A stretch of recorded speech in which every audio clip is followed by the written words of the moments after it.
Já estamos ao vivo no YouTube.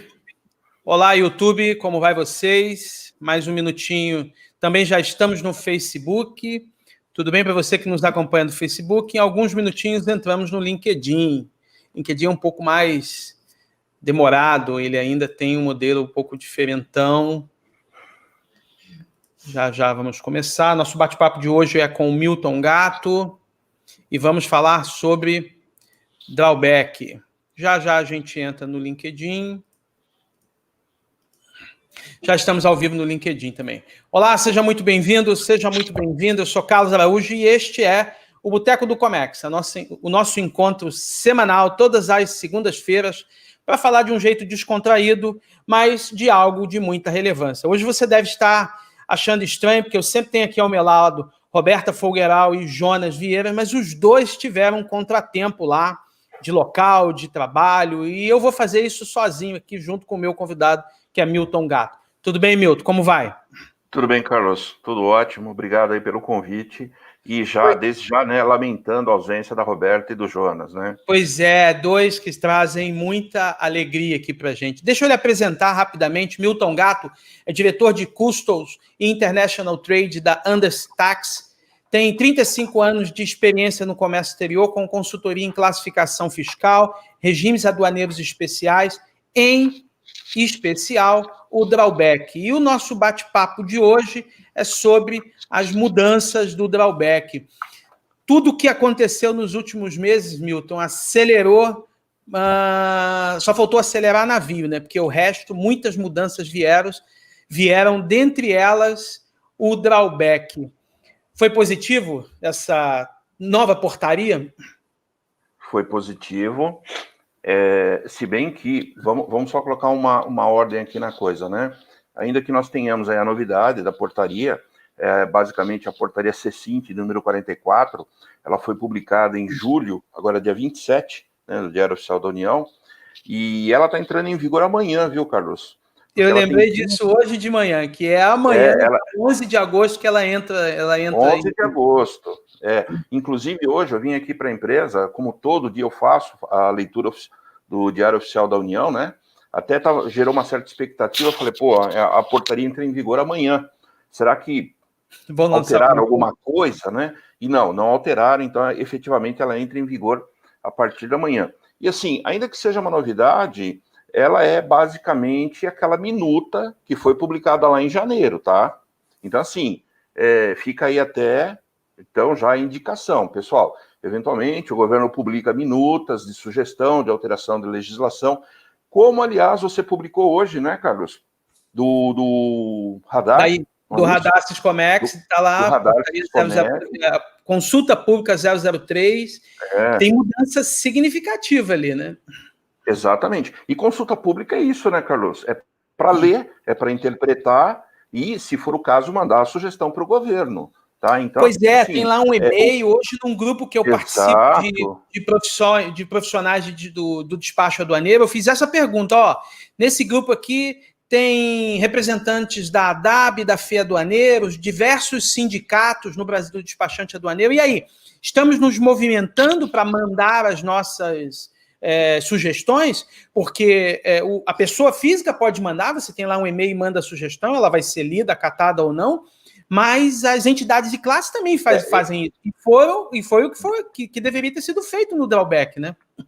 Exatamente. Tá? Eu particularmente, eu não tenho informações de que houveram manifestações ou não, tá? Em relação ao drawback. O que nós sabemos é que aquela minuta de portaria que saiu em janeiro, aí depois ela foi prorrogada por mais até o dia 29 de abril, né? Saiu uma outra portaria número 20, prorrogou por mais 30 dias. Então, assim, eu não sei se alguém se manifestou. Mas é aquela situação, né, Carlos? O governo está acenando, pessoal, tragam informações. O que vocês querem fazer? Porque se ninguém falar nada, eu vou publicar isso aqui. Pois é, isso é único na história do comércio exterior. Não lembro de, num passado, mudanças tão significativas como a que foi feita no drawback, que a gente vai falar hoje, como a que está sendo feita no Radar Siscomex, tenha sido alvo de consulta pública. A gente tem visto muitas consultas públicas O novo processo de importação foi assim, o novo processo de exportação foi assim. A gente tem que se acostumar a se manifestar mais sobre isso. A IN 1600 da admissão de exportação temporária também foi assim, né? Então, assim, isso tudo, Carlos, na verdade, você perguntou, é bom, não é? Assim, começando pelo lado positivo, desde que o Paulo Guedes assumiu, ministro da Economia, tá? Lá, acho que foi em novembro do ano passado, foi publicado o decreto, eu tenho a minha colinha aqui, foi publicado um decreto visando a modernização desses atos todos. Inclusive, você também que acompanha o Diário Oficial da União, você vê e mexe aquele monte de instrução normativa sendo revogada, né? Um monte de portarias. O que é isso daí? O governo está limpando toda aquela coisa velha que existia, atualizando, e já fazendo o link aqui para o drawback, foi a mesma coisa.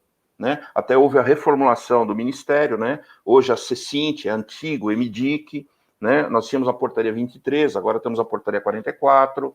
Então, tudo isso daí é uma forma de promover a transparência, né? Simplificar os procedimentos e muito importante, promover a segurança jurídica do exportador, né? Nesse caso, especificamente falando do drawback. Daí a importância de ler a consulta pública, interpretar, e é o que você falou, participar, né, Carlos? Se ninguém falar nada, o governo, ninguém falou nada, eu vou publicar e vamos em frente. Essa é a ideia. Você já gravou um podcast comigo lá no Comex Blog sobre drawback, e se você ainda não sabe o que é o drawback, eu recomendo que você entre lá no canal, tem no podcast, tem no YouTube esse conteúdo. Mas falando especificamente nesse momento que a gente está vivendo, como é que o drawback pode ajudar empresas em situações como essa? Assim, agora a gente está caminhando para alguma normalidade, mas o começo do ano foi muito complicado, ninguém sabia o que fazer. Ou seja, em tempo de pandemia, como é que o drawback pode ajudar? Então, Carlos, você sabe que eu respondo essa questão, assim, eu vou usar essa palavra na falta de uma melhor, até de forma bastante triste, né? Porque em pleno 2020, uma empresa não saber como é que o drawback ajuda nas suas exportações, desculpa, é de se lamentar. O drawback de 66, né? O drawback é de 66. O drawback é de 1966, gente. Claro que ele não é mais aquele drawback de 1966. Ele já sofreu várias reformulações, adaptações. Mas, poxa, a indústria brasileira, assim, eu ouso dizer, se é uma empresa que pretende exportar, ela não sobrevive sem o drawback. Então, assim, o que é o drawback? O drawback é um incentivo à exportação. Tá? E essa portaria CECINT, a nova, então vamos lá, é a portaria CECINT de número 44, ela é do dia 24 de julho de 2020, foi publicada no diário dia 27 de julho, entrando em vigor 15 dias após a data da sua publicação, ou seja, amanhã. Tá? Então, a partir de amanhã, está valendo aqui a portaria CECINT 44. E já deixar o pessoal tranquilo, aqueles processos que foram elaborados com base na portaria 23 vão continuar ali. Tá? Então, não é que, ai meu Deus, agora vai mudar tudo o processo que eu estou em andamento. Não. Vai mudar os atos concessórios a partir de amanhã. Então, assim, o que é o drawback? É um incentivo para exportação. Então, como usar o drawback? Usar o drawback na aquisição de matérias-primas, de insumos, que participarão do processo produtivo de um produto a ser exportado. Né? O que a empresa ganha com isso? Fluxo de caixa, redução dos impostos, melhorias tecnológicas, vai ter um preço mais competitivo, a ideia é que venda mais. Assim, o drawback, né, como incentivo à exportação, ele deve ser encarado pelas empresas como uma oportunidade real e imediata, e está aí, exatamente, Carlos, ainda que a gente esteja nessa situação de pandemia, né, nessa situação toda, por mais que a gente tenha visto, eu aqui estou em São Paulo, né, o trânsito já começou a voltar àquilo que era, os restaurantes já estão abrindo, mas para as indústrias ainda tem um gapzinho aí, né? Até deixou de vender muito, né, Milton? Oi? Deixou de vender muito, para recuperar isso vai ser duro. Exatamente. Então, assim, o drawback como uma ferramenta da exportação, ele não pode ser ignorado de nenhuma forma, absolutamente. Ele é um incentivo à exportação e, de novo, essa nova portaria, repito, portaria C-Cint, número 44, ela deixa isso muito claro, tratar-se de um incentivo para a exportação. Milton, e a portaria 44, o que ela trouxe de mudança no geral? Vamos lá, Carlos, antes de falar de mudanças efetivamente, né, eu até falei com você, eu preparei uma colinha aqui, mas só vamos pegar alguns pontos tão importantes quanto que não podem ficar despercebidos, tá? Então, essa portaria, a gente já falou, ela passa a entrar em vigor a partir de amanhã, a partir do dia 11 de agosto, tá? Aqueles atos concessórios, aqueles processos de drawback, então, até então sendo conduzidos, continua na legislação anterior, não, nada muda. O que ela promoveu de alteração aqui? Ela basicamente unificou toda a legislação de drawback que estava lá na antiga portaria CSEX 23/2011, mais específico, 2011. 9 anos. Inúmeras mudanças. Exatamente. Então ela estava lá na portaria CSEX 23/2011 e essa portaria nova, ela revogou todo o capítulo 3 da 23, que é exatamente o que falava sobre drawback. Então ela revogou todo o capítulo 3, revogou todos os anexos que estavam relacionados com o assunto drawback. Então, assim, ela unificou todo esse assunto e, assim, quer falar sobre drawback, vai ver a portaria C-Cint 44. É ela que determina. Tá? A 23 não foi revogada, que inclusive é que trata do tratamento administrativo. Só esse capítulo do drawback que foi todo revogado e transferido para a portaria 44. Carlos, nessa enxurrada de lives, nessa enxurrada de webinários, eu vi gente falando que a portaria 23 foi revogada. Ela não foi revogada, gente. Eu fiz questão de falar isso agora. Ela foi revogada no que tange ao capítulo 3, que falava sobre drawback. Tanto que, Carlos, essa portaria C-Cint 44, ela não trata exclusivamente de drawback também, tá? Ela dispõe sobre o drawback, ela deixa muito claro as modalidades suspensão, que é planejamento futuro, a modalidade isenção, que é aquele projeto passado, tá? Porém, eu até pensei aqui, ela fala sobre DUI, Declaração Única de Exportação, ela fala sobre operações cursadas em carta de crédito que utilizem certificados de origem, ela fala sobre alíquota zero de imposto de renda que incide sobre movimentação financeira a domiciliados no exterior em função de movimentação de cargas, aí a gente já está falando aí os agentes, os transportadores, tá? E ela também fala sobre devolução de mercadoria do exterior, quando eu faço uma exportação, o que eu tenho que mencionar lá na DUI e assim por diante. Então, assim, ela tem vários pontos ali a serem observados. Ela não é exclusivamente do drawback, porém, o seu maior bojo, vamos assim dizer, ele fala sobre o drawback, sim, mas não exclusivamente, tá?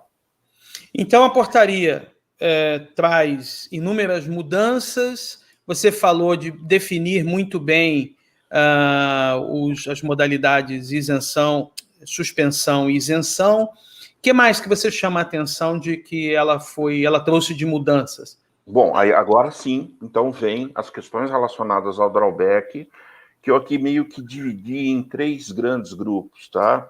Alguns pontos que eu vou dizer que são bons pontos, tá? Alguns pontos que eu devo observar com um pouco maior de atenção e algumas ausências que foram notadas em função à legislação anterior para essa legislação nova. Então, assim, alguns pontos que eu acho que são importantes e eu caracterizei ele aqui como bom. Então, assim, clareza na definição quanto às modalidades suspensão e isenção, tá? Carlos, você como profissional do comércio exterior, você sabe disso. Existe aí uma confusão generalizada sobre as modalidades. Né? O que é suspensão, o que é isenção? Então, eu sempre cito isso. Pessoal, suspensão é planejamento futuro. Você vai comprar hoje para exportar amanhã. O isenção é projeto passado, você já exportou. Só que naquela exportação, né, foram acondicionados ali matérias-primas, insumos, onde houve o pagamento dos impostos, por N motivo. Você não sabia que tinha benefício, não tinha tempo, enfim, né? São modalidades distintas. O mercado cria muita confusão nesse aspecto. Eu, recentemente, em conversa com uma empresa aqui de São Paulo, né, e isso eu já ouvi várias vezes, foi mais uma, né, a empresa falando, não, a gente não usa suspensão, modalidade de suspensão, porque a modalidade de suspensão é muito ruim, nós preferimos o isenção. Como assim, prefere o isenção? A legislação não está aqui para criar um procedimento bom ou ruim, são procedimentos distintos. E, na verdade, Carlos, você não precisa de muito tempo para descobrir que aquela empresa já fez um processo de suspensão e acabou se dando mal, por falta de controle, por falta de entendimento da operação, por falta das baixas necessárias, assim por diante. Pessoal, não existe drawback bom ou drawback ruim. Milton, eu já fiz uma live com uma pessoa que ele disse que grandes empresas fazem isenção, principalmente aquelas que não têm planejamento de exportação. Quando ele falou quando ele começou dizendo que o suspensão tinha seus problemas, eu fiquei com a orelha bem levantada. Quando ele disse isso, assim, empresas que não têm planejamento de exportação preferem o isenção. Aí eu concordei com ele, porque eu acho que aí está o grande segredo. Você não sabe se vai exportar tudo aquilo, você pode entrar num problema de lá na frente não conseguir chegar ao que você planejou. Mas tem muita gente que pega tudo isso e já taxa o suspensão como um problema e que o ideal é o isenção. Por que isso? Esquecem de dizer que no isenção você não tem benefício do ICMS no isenção. No suspensão tem. Nas importações. É isso, nas importações, nas isso. Importações. Então, mas, Carlos, aí eu vou me atrever a dizer o seguinte, se a empresa diz que ela não tem planejamento de exportação, não tem porquê. Porque o profissional não sabe fazer o planejamento, desculpa. A pessoa não sabe o que é exportação. Se quiçá, vai saber o que é um drawback. Ah, mas eu tive um problema. Desculpa, você sabe por que você teve um problema? Porque você não geriu corretamente o ato concessório. Quando a gente fala em drawback, suspensão, então vamos lá. Toda vez que eu dou aula, eu sempre falo para o pessoal, vamos analisar aqui o artigo 383 do Regulamento Aduaneiro e vamos voltar lá na 5ª série, onde nós tínhamos aula, né, de análise sintática. Lembra daquelas aulas chatas, né, de análise sintática? Tempo do verbo. Olha aqui o tempo do verbo. Leia o inciso 1 do artigo 383. Ele fala lá, o drawback é incentivo de exportação que poderá ser concedido na modalidade de suspensão mediante aquisição de matérias-primas e insumos no mercado interno ou importação, de forma combinada ou não, de produtos a serem exportados. O verbo está no futuro, Carlos. No isenção, você vê que o verbo vai para o passado.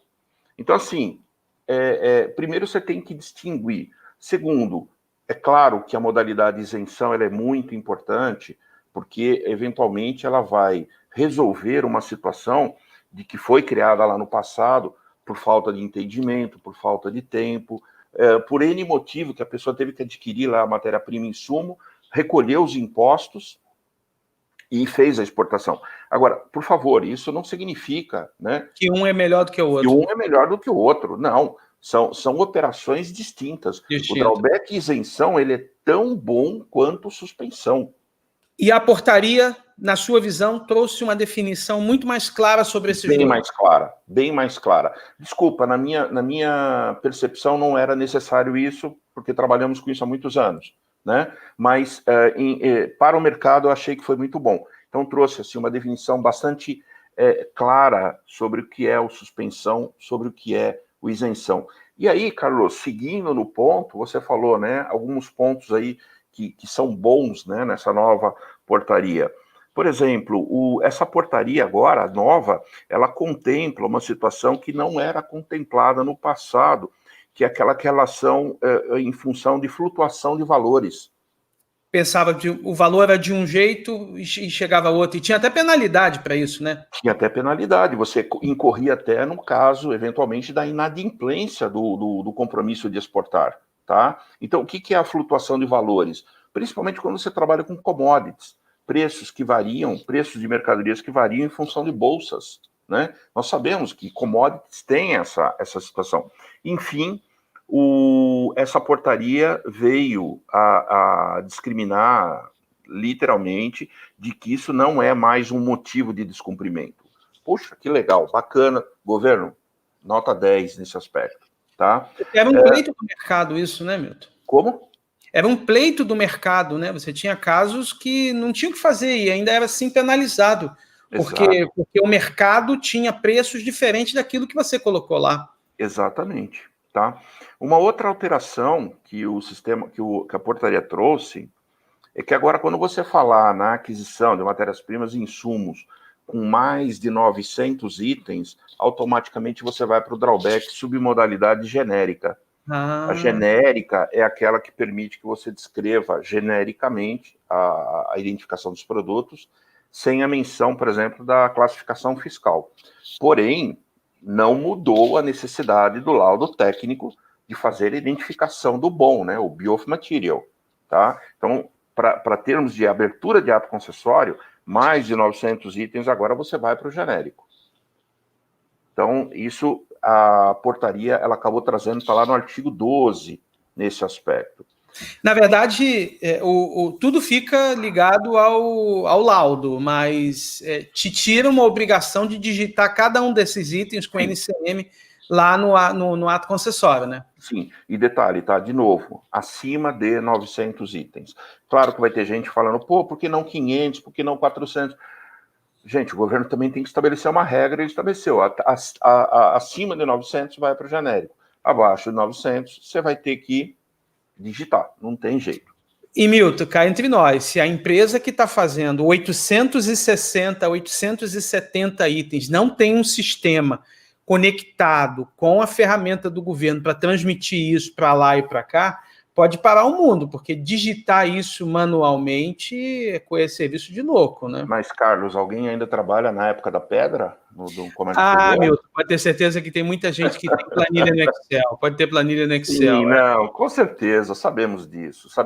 Então, para um sistema que conecta lá com a ferramenta do drawback, 500 itens, 700 itens, 901, é um apertar de dedo. Tem que ser assim. Se você faz isso manualmente, 100 itens já é muita coisa, sabe? 800 itens já é muita coisa. Já é absurdo isso, né? Exatamente. E hoje, Carlos, aqui sem citar nomes, mas eu acho que o Brasil já está muito bem servido de softwares para controle das operações drawback, né?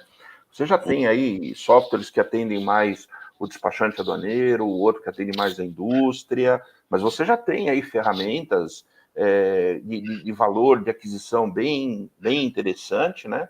Exatamente para evitar... Já tem ferramentas para tudo quanto é porte, orçamento, expertise operacional no mercado para fazer isso. Não há dúvida. E quem não tem, está se preparando para fazer. Porque, assim, como é que você faz um ato concessório eu não vou falar 900, eu vou falar de 300 itens, fazendo a gestão disso na planilha do Excel? Não dá, não dá. Até porque nós sabemos que arquivo Excel corrompe, está sujeito a erro, esbarrou ali o dedo, ele já trocou o número, já mudou. Milton, não tem compliance quando você usa Excel. Não tem, algum diretor de compliance bota a assinatura dele se o controle é feito com Excel.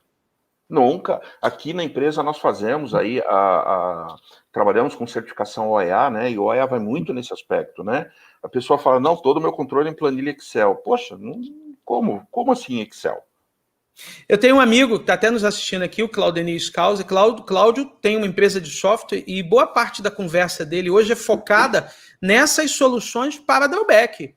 Porque aí ele entendeu nitidamente assim, ó, isso é uma demanda do mercado. E você já vai me falar, nossa, a gente está na idade da pedra? Tá, nós estamos na idade da pedra. Foi de uma forma... Foi irônico, eu sei que foi irônico. Bastante irônico. Desculpa se eu acabei sendo negligente, passei dos limites, mas... Não, você não passou dos limites. Não tem como. É o que você falou. Aqui ele está falando 900 itens. 100 itens, Carlos, já é uma dor de cabeça. Já é uma dor de cabeça. Então, Milton, você falou de clareza, acima de 900 itens já é do tipo genérico, você não precisa descrever a NCM, mas você precisa ir do boom, operações com variações de valores também já é considerado? Isso. Tem também um ponto que eu achei muito bom, e é uma situação que eu estou passando atualmente com o cliente, Carlos. Toda vez que você tem um drawback, você tem lá a coluna autorizada e a realizada, né? A bem da verdade, a autorizada e a realizada tem que ser igual. Se tiver alguma diferença, você vai ter que dar justificativas pro órgão que concedeu, né? Antigamente era o SESEX, hoje é a SUEXT, tá? Um negócio muito bom, então, exportações de até 20% acima do autorizado vai ser considerado para baixa regular. Olha que legal. Um quinto de variação está sendo considerado baixa regular. Então, eu prometi que eu vou exportar 1 milhão. Se eu exportar 1.250.000, baixa regular. Tá? Antigamente não, hoje eu estou fazendo isso com o cliente. A gente tem que equalizar as colunas ali do autorizado para o realizado. O que se a gente pensar, né, Carlos, é um absurdo. Como assim? Eu não posso exportar mais? Não, você até pode, mas aí vai ter que fazer alteração lá na entrada, né, nas aquisições, vai ter que reformular todo o seu ato concessório. Então, eu achei isso sensacional. Exportações até 20% acima do autorizado vai ser considerado regular para baixa. Quer dizer, eu não tenho que ficar modificando coluna, não tenho que ficar fazendo continha de chegada, aquela dor de cabeça. Muito bem-vinda essa questão. E também ainda dentro desse enquadramento que eu julgo como bom, foi feita uma definição muito clara do que é embalagem naquele tocante ao processo de industrialização de acondicionamento ou reacondicionamento, né? Então, o governo trouxe ali uma definição que é muito bem-vinda no tocante à utilização de embalagens. Então, são 5 pontos aí que eu achei que foram muito bem-vindos, a bem da verdade. Agora, existem alguns pontos, Carlos, que merecem uma atenção um pouquinho especial. Pois é, a Fabiola traz uma pergunta aqui bem interessante. Ela falou: me preocupo com alguns artigos e anexos suprimidos, como o drawback sem expectativa de pagamento. Isso foi realmente um problema, né? Tá, esse aí estaria no meu terceiro bloco, mas vamos lá, não. Fabiola. Não, vamos lá, Fabiola, tá valendo, tá? Na verdade, eu selecionei aqui, eu identifiquei como ausências notadas, tá? Eu Responda notei, Fabiola. Ela e depois a gente continua o seu bloco aí. Perfeito. Fabiola, eu notei 2 ausências em relação à legislação anterior. Primeiro, o percentual de perda de até 5%. Na portaria SESEX 23, ele fala que perdas até 5% devem ser declaradas. Na portaria SESINT 44, na nova, nós não temos essa menção. Ele fala que vai avaliar o processo produtivo, o que vai entrar, o que vai sair, mas ele não cita mais a questão dos 5%. Tá? Ficou subjetivo, então, né? Oi? Ficou subjetivo, então, né? Ficou subjetivo nesse aspecto, tá? E o outro ponto é exatamente o que a Fabiola comentou, tá? A operação sem cobertura cambial, que é aquela modalidade do drawback sem expectativa de pagamento, né? Sem cobertura cambial. Se bem que, Fabiola, eu fazendo uma análise um pouquinho mais aprofundada, eu cheguei a entender que essa questão de ser sem cobertura cambial não precisaria estar necessariamente na norma que trata sobre o drawback. Né? Isso é uma questão Banco Central, é câmbio. Eu vou fazer uma importação, ela é sem cobertura cambial, acabou. Eu não preciso ali definir dentro do drawback que é sem cobertura cambial. Até porque a fiscalização da Receita só olha para esse assunto quando for um problema gritante de fraude, né? Exatamente. Então, assim, eu passei a entender com essa supressão dessa questão, Fabiola, do sem cobertura cambial, Carlos, que isso não era uma preocupação do governo, tanto que ele tirou. Aliás, do governo não, né? Da CECINT. Ela falou, da área administrativa do governo, né? Da área administrativa do comércio exterior. Exato. Falou, isso aqui não é problema meu, isso aqui está lá Banco Central, alguma coisa do tipo, tá? Então, assim, eu coloquei esses 2 pontos como ausências notadas, que eu ia deixar por último, mas já, em função da pergunta da Fabiola, já trouxe aqui para a gente discutir. Então, tá? traga-nos o seu segundo bloco. Então, e o segundo bloco, então, que agora fica o terceiro bloco, Carlos, é o bloco que eu denominei aqui merece atenção, tá? E aí, merece atenção porque o governo percebeu uma série de ações que eram realizadas por diversas empresas e o governo decidiu tomar aí medidas com vistas a acabar com essa situação.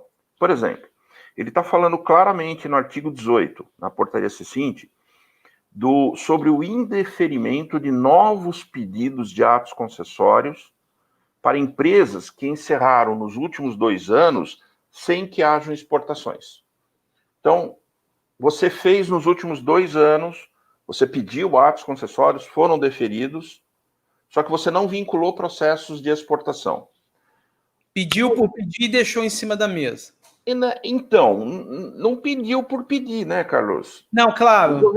O governo percebeu que estavam utilizando o drawback como fluxo de caixa. Então, eu tenho um ato concessório deferido, eu faço a importação, eu tenho até 2 anos para comprovar a exportação, eu vou usando aquela importação, aquela aquisição no mercado interno da forma que eu quiser. E depois eu baixo, aí eu vou pagar o imposto daqui 1 ano, daqui 2 anos. O governo percebeu essa movimentação, então o que ele fez? Bom, amigo, se você pediu um ato concessório nos últimos 2 anos e não houve nenhuma vinculação de exportação, eu não vou mais deferir ato concessório para você. Então, empresas, aí eu vou usar a frase que você usou, Carlos. Não tem planejamento? Passa a fazer planejamento. Porque você não vai mais contar com drawback nesse aspecto. Tá? Esse aqui é um ponto que me chamou muito a atenção. O governo percebeu isso. Um outro particular, quando houver alguma exigência por parte do órgão concessor, você tem um prazo para responder, tá? Na verdade, já existia esse prazo, porém, o que a portaria passada, a portaria 23 falava, é que quando você não der nenhuma satisfação, alguma exigência feita, o ato poderá acarretar quanto ao seu indeferimento. Essa portaria C-Cint 44, ela eliminou essa questão, ela falou, se eu perguntar, você não responder, eu vou indeferir. Então, o que ela fez? Ela amarrou ali, ela deu uma estrangulada, né? Deu uma apertada ali. Então, assim, na ausência de resposta, exigências formuladas, dê uma olhada lá no artigo 15, tá? Se você não responder, eu vou indeferir. Então, antigamente estava lá, poderia, né? Poderá acarretar. Agora não, vai acarretar. Então, é outro ponto que eu tenho que ficar prestando atenção. E o terceiro ponto, que eu acho que também merece atenção, a gente já falou um pouquinho aqui sobre ele, mas é importante, o laudo técnico. Né? A portaria, ela fala no artigo 65 que o laudo técnico poderá ser exigido a qualquer momento. Quer dizer, então, dentro daquele período de concessão, são 2 anos, né, a suspensão, esse laudo técnico poderá ser exigido a qualquer momento. Mesmo depois de deferido, porque o que se tinha até então era tá deferido, acabou, não vamos pedir. Exatamente. Agora não. Agora eles estão colocando na mesa que a qualquer momento eles podem dizer, me apresente. E nesse aspecto, Carlos, eu sou muito pragmático, tá? Todo o drawback que eu conduzo aqui para os meus clientes, eu sempre começo com laudo técnico. E, eventualmente, eu ouço alguma coisa do tipo, não, mas o CSEX pode não pedir. Sim, como o CSEX pode pedir. Então, assim, eu não arrisco com 50%. Eu acho que a chance aqui de ter um problema é muito grande. Então, vamos começar pelo laudo técnico, tá? Eu já vi casos, eu já tive casos em mãos, Carlos, que o CSEX pediu o laudo técnico, a empresa estava naquela urgência absurda de ter o ato concessório deferido. Cadê o engenheiro? O engenheiro foi viajar para a Europa. Falei, bacana, e agora? Nós vamos ter que esperar 3 semanas o engenheiro voltar, ou então tem que falar com outro engenheiro que não quer assinar. Este é uma situação que eu já presenciei. Então, assim, laudo técnico também tem um mito muito grande, né, Carlos? O laudo técnico, muita gente acha que você tem que pôr ali a fórmula do seu produto, você tem que entregar o seu segredo industrial.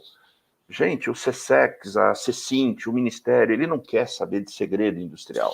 Ele quer saber o seguinte: você produz o quê? Ah, eu produzo bebida. Tá bom, eu quero saber como você produz, o processo produtivo, quais são os ingredientes que você usa, o processo de fabricação, você recheia ali com 3, 4 fotos, entrega o laudo técnico. Eu estou cheio de laudo técnico aqui na empresa, de meia dúzia de páginas, 8 páginas, e tem gente que acha que tem que fazer um romance, ou então, eventualmente, tem ali o receio de querer entregar a fórmula principal do seu produto, o segredo industrial. Gente, o governo não quer o segredo industrial do seu produto. Ele só quer entender o que você vai fazer e como você faz. Apenas isso. É a receita do bolo. Você falou em segredo. A gente teve um problema há 2 semanas aqui de uma empresa que eu atendo na área de cosméticos, que era para certificação de origem, certificado de origem. Justamente a composição do processo produtivo. E deu um baita trabalho para explicar que tinha que dizer como é que era o processo produtivo, sem ter que falar de fórmula. Porque o problema do engenheiro, da química, responsável pela empresa, era isso: eu não posso botar a minha fórmula, mas ninguém está pedindo fórmula para você. Está pedindo processo produtivo.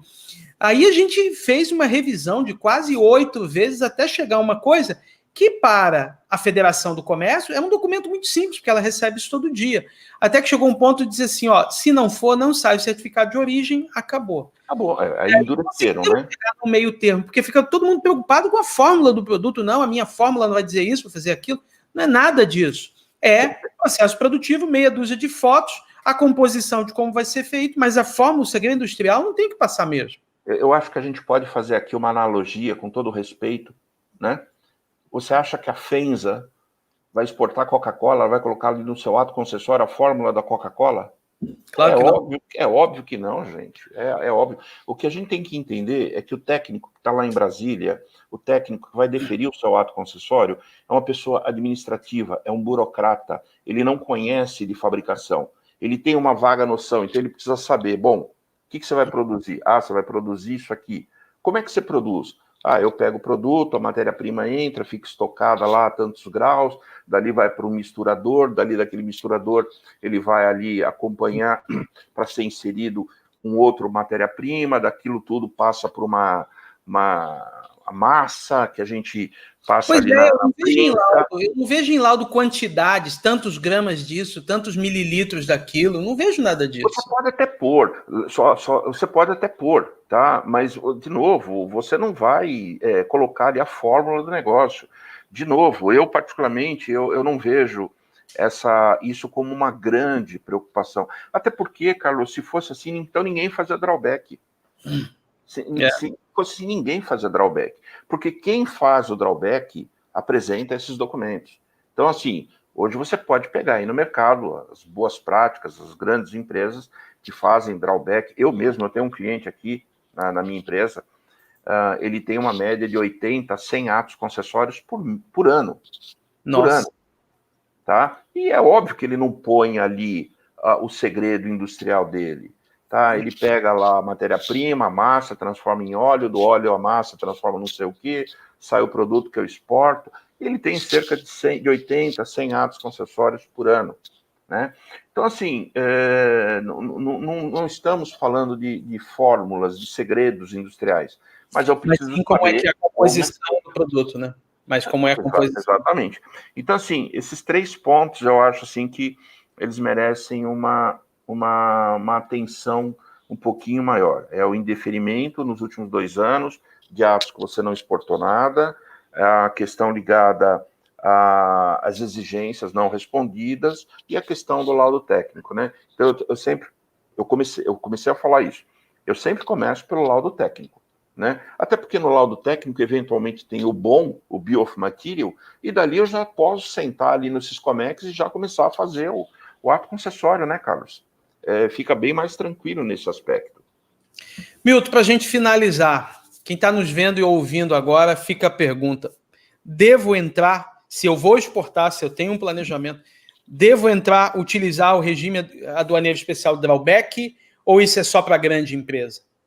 Não, vamos lacrar. Tem que usar. Ele é democrático, Milton. Ele é democrático, independentemente do porte da sua empresa, independentemente do porte da sua empresa. Não interessa se nós estamos falando aqui de uma mega indústria do processo de transformação ou pequenas indústrias aí de vila, né, que nós temos aí várias no Brasil. Você tem que entrar. Agora, Carlos, se me permita, eu coloquei 3 pontos de sugestões em relação a isso, tá? O drawback, por mais facilitado que ele esteja, as empresas elas têm que entender que isso não é um processo que você vai lá, pede, recebeu e, ok, fica à deriva. Primeiro de tudo, as empresas elas têm que estudar o drawback, elas têm que entender o que elas vão fazer, e dentro, principalmente na modalidade de suspensão, que é planejamento futuro, colocar ali os seus objetivos alcançáveis. Tudo bem, eventualmente você vai falar comigo, Milton, mas eu fiz um planejamento de exportar 1 milhão, só que o meu cliente lá fora, né, já gritou dizendo que não vai comprar mais. Poxa, você tem 2 anos para fazer aquilo. Durante 2 anos, você pode fazer as programações das aquisições, das matérias-primas, insumos, você pode controlar o seu drawback. O governo não vai exigir de você, não, você disse que vai exportar 1 milhão, você tem que exportar 1 milhão. Você baixa o ato concessório parcial, apenas isso. Então, você tem como fazer o controle, tá? Uma outra sugestão, a segunda sugestão que eu dou, Carlos, existem os manuais de drawback, tanto o manual de isenção quanto o manual de suspensão, ambos estão ali naquela abinha manuais, lá no site do Siscomex. Entra lá, siscomex.gov.br, se eu não me engano, tem uma barra horizontal, assim, um botãozinho do lado esquerdo, tem lá manuais, são vários manuais.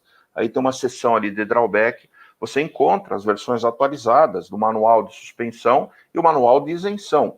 São 2 cartilhas, Carlos. São 2 cartilhas. É coisa de você pôr do lado e fazer o ato concessório. Não tem o que errar, tá? E esses 2 conselhos, Carlos, não seriam suficientes sem o terceiro, que é um que eu bato há muitos anos. Você já deve ter me ouvido falar isso. Gente, o drawback tem que ter um dono dentro da empresa. Tá? Alguém dentro da empresa tem que ser o responsável pelo controle do drawback. Obviamente, uma pessoa que tenha livre acesso aos departamentos envolvidos.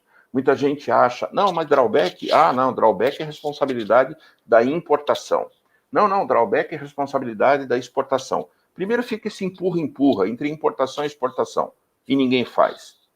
Drawback, primeiro, não é importação e exportação. É importação, exportação, é financeiro, é tributário, é contábil, é recebimento, é expedição, é a empresa inteira. Então, assim, a produção, exatamente. Então, tem que ter um dono que conheça o drawback e que tenha livre acesso a cada um desses departamentos para cobrar, claro, para cobrar. Escuta, a venda vai sair, a importação já chegou, ou recebimento, por que não deu entrada na material ainda? Ou expedição, por que não baixou a nota fiscal? Ou financeiro, já recebeu dinheiro, já pagou aquela importação? Tem que ter um dono. Lamentavelmente, Carlos, o que a gente vê é o drawback, assim, claro, não estou generalizando, por favor, mas a minha experiência mostra que muitas vezes o drawback ele está à deriva dentro da empresa. Não e tem só entra um gestor quando a coisa começa a degringolar e alguém começa a gritar e alguém fala, então você toma conta. Só que aí pega a coisa já mal feita, mal controlada, aí a receita para dar errado, né, Carlos? Não tem jeito. Enfim, tem que ter um dono com consciência, que conheça o drawback para conduzir essas operações. Esse talvez seja o meu conselho mais enfático em relação ao drawback, Carlos. Milton, a gente já está com o horário estourado aqui, eu queria te fazer só uma pergunta, e você que infelizmente a gente não conseguiu responder, no comentário desse vídeo, esse vídeo vai ficar gravado, a live vai ficar gravada, esse chat ao vivo depois não vai para o comentário, então você deixa no comentário, se você estiver vendo pelo YouTube, que a gente depois vai lá e vai responder. Sobre recuperação judicial, existe alguma restrição à empresa que está em recuperação judicial para conseguir o benefício do drawback? Não, ela deve ter o CND, ou positivo ou negativo, já é o suficiente. Então, empresas que estão com dificuldades, né, estão com problema de tributo, que estão em recuperação, podem sim utilizar, desde que tenha a CND, tanto... ou a CND ou a CND com efeito positiva, né? Exatamente. Isso. Tenho problemas, estou regularizando, alguma coisa do tipo. Aliás, tem que usar exatamente esse benefício, Carlos. De novo, não posso abrir mão disso, porque é o drawback que vai me ajudar nessa situação. Eu vou comprar matérias-primas e insumos sem impostos. Pois é, conta de padeiro de guardanapo, são quase 70% no suspensão que você arranca do preço do seu produto, considerando quase 70%. ICMS, Marinha Mercante, tudo isso, um sobre o outro. E o ICMS é o mais devastador, porque ele junta todos os tributos, que é base de cálculo para o final. Quase 70%. Então, quem não está utilizando, está jogando dinheiro no ralo. Exatamente. E é aquilo, tá? Não vale dizer, mas eu tenho que exportar. Gente, o governo está te dando um benefício, é claro que ele vai querer a parte dele, né? Então, se você vai usar o drawback exatamente para fazer exportações, essa é a ideia, tá? Mas esse número que você falou, Carlos, é isso mesmo. Algo em torno de 70% aí que você deixa de recolher em função da aplicação do benefício. É muito importante, é algo que não pode ser desprezado. Milton, muito obrigado pela gentileza de estar aqui com a gente. Hoje, uma pena, nem Roberta nem Jonas estão aqui. Poxa mas vida, uma pena mesmo, Carlos. Vai ter uma oportunidade para você falar de novo. Obrigado, tá? Com certeza. Obrigado, Carlos. E obrigado aí pelo público todo. Meu abraço a você, a Roberta, ao Jonas, a todos aí que nos assistiram. Muito obrigado aí pela oportunidade.